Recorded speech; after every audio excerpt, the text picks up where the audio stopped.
எங்க இருக்கிறாரா விடுதலை வீரமணின்னு ஒருத்தர், திராவிட கழகத்தின் பொதுச் செயலாளர். அவர் சொல்றாரு, பாப்ரி தேவி அரசை கலைத்தது தவறு. கேக்குறேன் வீரமணிய, உண்மையிலேயே நீ இந்த நாட்டின் குடிமகனாக இருந்தால், உண்மையிலேயே தந்தை பெரியாரின் வழியில் நீ உண்மையாக நடைபெறுவனாக இருந்தால், அந்த 32 பேர் சாகும்போது எங்கடா போன? 22 பேரை கொலை செஞ்சாங்களே, தவறுன்னு உனக்கு தெரியலையா? அதன் பிறகு 16 பேரை கொலை செஞ்சாங்களே, அப்ப எங்க போன? ஆனால் அந்த லல்லு பிரசாத் யாதவ் இந்த வீரமணியை போல யாதவ் என்ற காரணத்தினால் உடனே ஜாதியின் அடிப்படையில் தவறு செய்து விட்டான், என் ஜாதிக்காரனை ஆட்சியிலிருந்து நீக்கிவிட்டார்களே என்ற ஆதங்கத்தில் நீ ஒருவன் ஆட்சி கவிழ்ந்ததற்காக அலறுகிறாயே. கூட்டம் கூட்டமாக அந்த தலித் மக்கள் கொல்லப்பட்ட போது நீ என்ன செய்தாய்?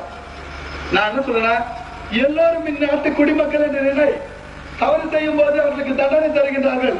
தண்டனை கூட இல்ல, ஃபர்ஸ்ட் இது கலைக்கல, 2வது கலைக்கல. ஏன் நீ கலைச்சது எதுக்காக கலைக்கிறாங்க?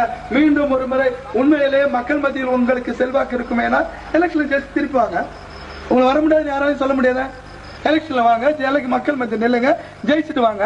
அப்போ உண்மையிலேயே உங்களை மக்கள் விரும்புகிறார்கள் என்று பொருள். இப்ப கழிச்சுட்டாக்க உடனே ஆட்சி காலங்காலமா நீங்க வரக்கூடாதுன்னு பொருள் இல்லைங்க. அது மீண்டும் அந்த மக்கள் மத்தியில் நம்பிக்கையை பெற முயற்சி செய், மீண்டும் ஆட்சிக்கு வா என்றுதான். அதே நேரத்தில் ஏற்கனவே நடைபெற்ற தவறுகள் மீண்டும் நடைபெறாமல் பார்த்துக்கொள் என்று புத்திமொழியை வீரமணி சொல்லி இருப்பாரே, ஆனால் நாங்கள் மகிழ்ச்சி அடைந்திருப்போம். அதோடு மட்டுமல்லாமல் இன்றைக்கு அந்த ஆஸ்திரேலியா நாட்டினுடைய ஃபாதர் ஒருவர் கொலை செய்யப்பட்ட போது தயவு தாட்சண்யம் பாராமல் கடும் நடவடிக்கை எடுங்கள் என்று சொன்னார். அதே நேரத்தில் அன்றைக்கு அங்க காங்கிரஸ் ஆட்சி தான் மந்திரி சபை வச்சுங்குது.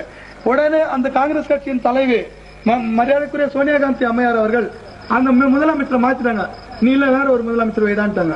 அதே போல பீகார் அரசுக்கு அவர் ஒரு தவறு செஞ்சார். என்ன, லல்லு பிரசாத் யாதவ் அவர் தான் 980 கோடி ஊழல்ல கவர்மெண்ட் நடவடிக்கை எடுத்துதான் உடனே அவங்க மனைவிக்கு ஆட்சி ஒப்படைத்தார். மனைவிக்கு நிர்வாகம் சரியில்லை என்று தெரிந்தவுடன் அவங்க கட்சியிலயோ இல்ல அவங்க ஜாதியிலயோ ஒரு வேறொருத்தர் முதலமைச்சர் ஆக்கி இருப்பார்கள். ஏன்னால் ஆட்சியை கலைக்கிறதுக்கு அவசியமே இருந்திருக்காரு. அதையும் அவர் செய்யல. அப்படி இருக்கும்போது இதே தவறு தொடர்ந்து செய்கின்ற ஒருவரை ஆதரிக்க வேண்டும் என்று நினைப்பது வீரமணிக்கு எந்த விதத்தில் நியாயம் என்பது எனக்கு புரியவில்லை. இது போலதான்